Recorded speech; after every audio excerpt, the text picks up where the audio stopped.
ज्योतिषशास्त्रानुसार वृषभ राशीच्या स्वामी शुक्र आहे. ज्योतिषशास्त्रात शुक्र हा भौतिक सुख, संपत्ती, वैभव, ऐश्वर्य आणि ऐश्वर्य देणारा मान सन्मान 2025च्या सुरुवातीचा तुमचा गोचर कुंडलीबद्दल बोलतो. तर गज केसरी राजयोग तयार होत आहे. गुरु या राशीच्या लग्न घरात राशी प्रवेश करत आहे.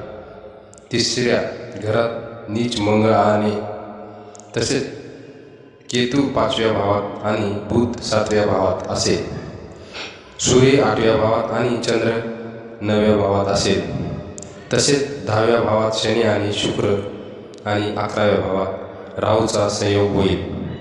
हे महिन्याच्या गुरुच्या राशीत बदल होईल. तसेच 29 मार्चला शनी तुमच्या राशीच्या लाभस्थानात गोचर करेल. वृषभ राशीच्या लोकांसाठी करिअर, व्यवसाय आणि कौटुंबिक जीवनात 2025 कसे असेल हे जाणून घेऊया. या वर्षी तुम्हाला चांगला फायदा होऊ शकतो. आर्थिक स्थिती सुधारेल. यावर्षी तुम्ही मालमत्ता आणि वाहन खरेदी करू शकता. तसेच फेब्रुवारी, एप्रिल, जुलै, ऑगस्ट आणि डिसेंबर हे महिने तुमच्यासाठी शुभ राहतील. या वर्षीच्या सुरुवातीत जर तुम्हाला गोचर कुंडलीत शनी आणि शुक्राचा संयोग असेल तर तुम्हाला तुमच्या व्यावसायिक जीवनात चांगलेच फायदे मिळतील.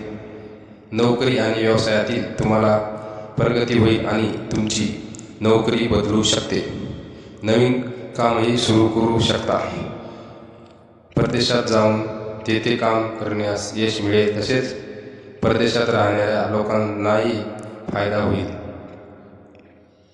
तसेच 29 मार्चपासून शनिदेव तुमच्या गोचर कुंडलीतील लाभस्थानात येतील.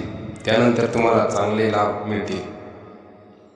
वृषभ राशीच्या विद्यार्थ्यांसाठी हे वर्ष उत्तम राहील, कारण हे महिन्यापासून तुमच्या राशीपासून गुरु ग्रह स्वर्गात राहील. त्यामुळे हे महिन्यापर्यंत तुमचा काळ चांगला जाईल.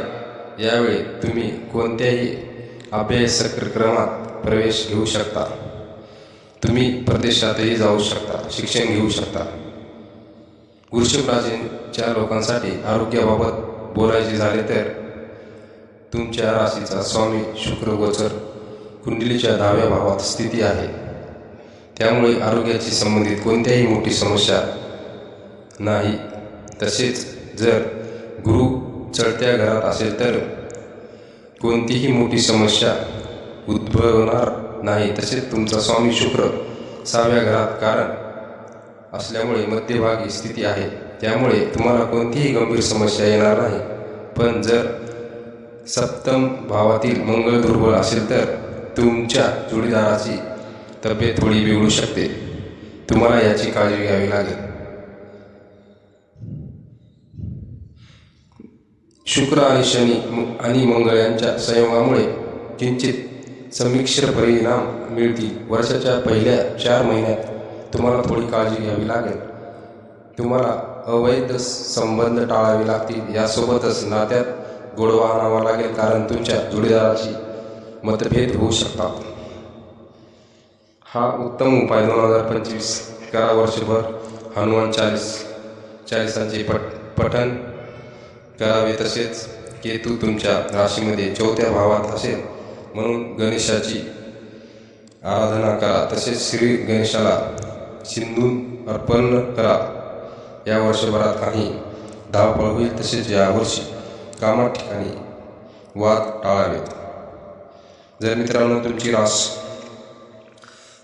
असेल हे वृषभ तर चॅनलला सबस्क्राईब करायला विसरू नका.